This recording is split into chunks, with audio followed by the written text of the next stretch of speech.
Det er nok svært at svare på, fordi kirken er jo ikke sådan et fast organ, der siger ting. Den er jo alle de præster, der er her. Så det er svært at sige, ikke? Altså, nogen har været lidt imod, nogen har synes det har været rigtig fint, ikke? Og nogen er gået ind med brask og frem for, at vi alle sammen skulle have det kønsneutralt, ikke? Så skulle vi alle sammen blive ens. Nogen har så lavet, synes at vi kan godt stadigvæk lave de forskellige alt efter, hvem det er, vi står overfor. Så jeg tror, der har været næsten lige så mange holdninger, som der har været præster, ikke?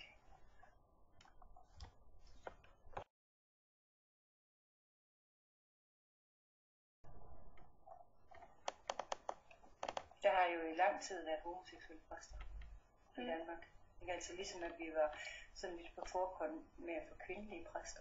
Nu får vi først været kvindelige præster i England her inden for de sidste 10 år. Ikke? Så derfor har man også haft det i kirken egentlig et meget åbent forhold, fordi hvis man accepterer homoseksuelle præster, så er det jo svært ikke at acceptere andre og skal leve sammen homoseksuelt. Men om det er kirken, der påvirker samfundet, om det er samfundet, der påvirker kirken, eller vi gensidigt påvirker hinanden, det er svært at sige.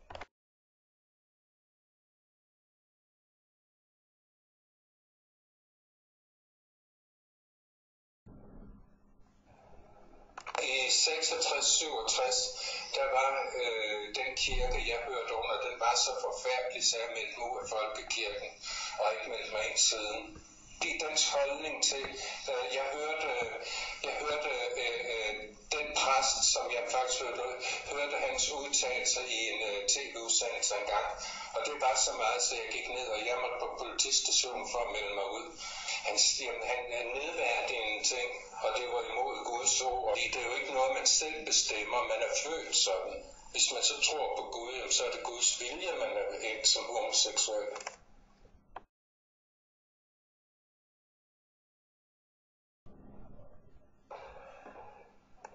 Nej, for så skulle det ikke være præst, fordi det er, at de har en tro, men de er ansat af den danske folkekirke, og så bør de udføre folkekirkens ånd og gerning.